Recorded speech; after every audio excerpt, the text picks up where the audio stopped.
Ynw Melly'S mother and brother Ynw Slime recently did an interview and she disclosed information that some people believe she wasn't supposed to say. Ynw Melly'S mom and B Slime were featured on a podcast on YouTube titled We in Miami Podcast. While being featured on the show, the host of the show asks Ynw Melly'S mom this question: "How's Ynw Melly been holding up while in jail?" She replies, "He's doing good. He always calls and he's always in good spirits." The host then asks, "When can we expect Ynw Melly to come home?" After some awkward silence, she then replies, "May. But if a grand jury is picked fast, then April." Now, Ynw Melly had a court hearing at the beginning of March. As seen from this photo, Ynw Melly doesn't even really look like Ynw Melly anymore. During this hearing, the prosecutors gave the judge originally 66 pages of new evidence against Ynw Melly. Now, this evidence booklet featured GPS evidence, ballistics evidence, and even a confession video from Ynw Melly. Now, fast forward to March 17th, prosecutors then drop another 178 pages of evidence against Ynw Melly from witnesses and Ynw Sackchaser's parents. Now, here's all of the exclusive evidence. You tell me if he sounds guilty. Now, in the new pages of evidence, they're claiming that after running ballistics reports, all signs of who did the act towards Ynw Juvie and Ynw Sackchaser were sitting in Ynw Melly's seat. Now, here's a photo of where everyone was sitting inside of the vehicle. With Ynw Bortlen being the driver of the vehicle, he had Ynw Melly sitting directly behind him. Ynw Juvie and Ynw Sackchaser were both sitting on the opposite side of the vehicle. Now, using what's called the stick method, law enforcement used long plastic sticks to match the trajectory of the firearm that was used. Law enforcement sat in Ynw Melly's seat inside of the Jeep and then used these sticks to match the trajectory, and it showed a perfect match to where Ynw Juvie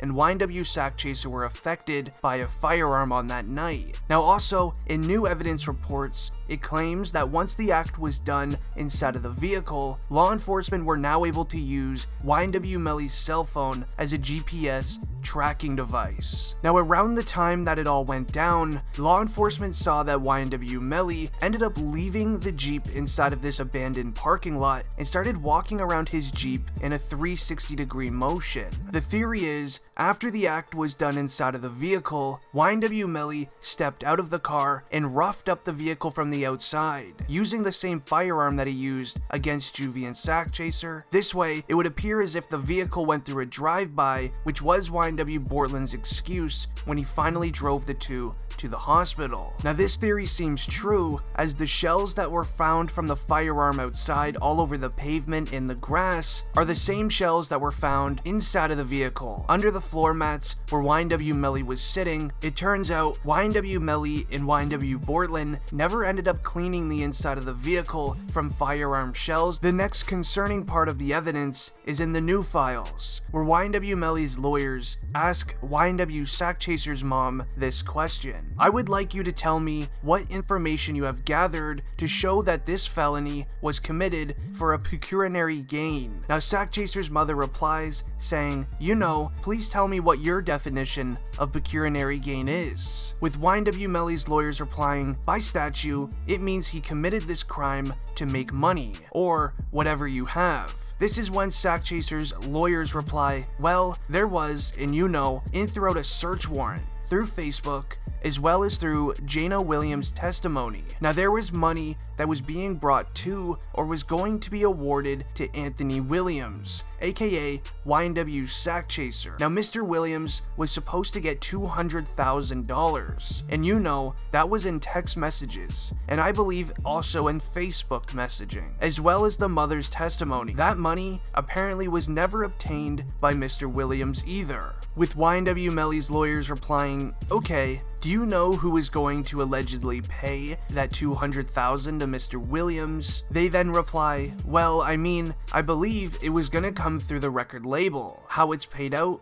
I don't know. Now, around the time of YNW's Sack Chaser's passing, his music career just started to take flight. Dropping hit songs such as Tropical and Back End, it got the attention of Ynw Melly and his music label. According to records, they claim that Ynw Melly did the act towards YNW's Sack Chaser to avoid paying him $200,000 to join his music label. Now, if this turns out to be true, Ynw Melly will then be eligible for the penalty, as he used money as a motive for this act. Now, this explains to why the prosecutors are no longer interested in putting Ynw Melly behind bars for life anymore. Instead, they want to have the penalty against him, as the parents of Ynw Juvie and Ynw Sack Chaser want justice for what happened to their boys. As on the night of October 26 in 2018, at roughly 3:30 a.m., all four of the Ynw boys were at a recording studio getting work done until their session was over. Once leaving the studio, video surveillance caught the four boys hopping into their Jeep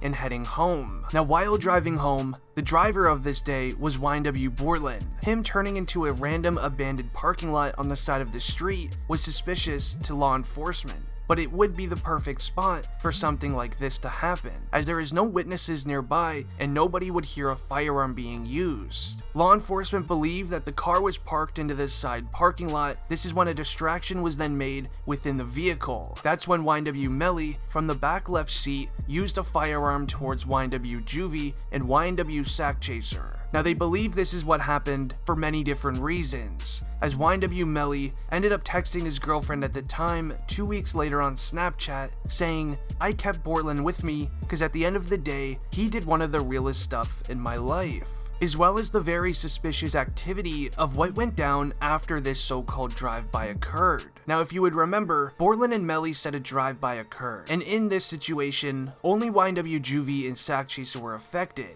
And if this was to be true, then why did Ynw Borland and Melly take 40 minutes to get Juvie and Sack Chaser to the nearest hospital? Or why wasn't even an ambulance called to the scene? Instead, after the act was done, law enforcement were able to use Ynw Melly's cell phone as a GPS tracking device, and they noticed around the time it happened, while Borland was driving the two to the hospital, Ynw Melly was sprinting home on foot, not even going with his two best friends to local medical attention. Now, from that information, what do you think? Nothing has been set in stone to be all confirmed. This is all of just the alleged information about the case. Let me know down below in the comments. It's been District Trending, and I'm out.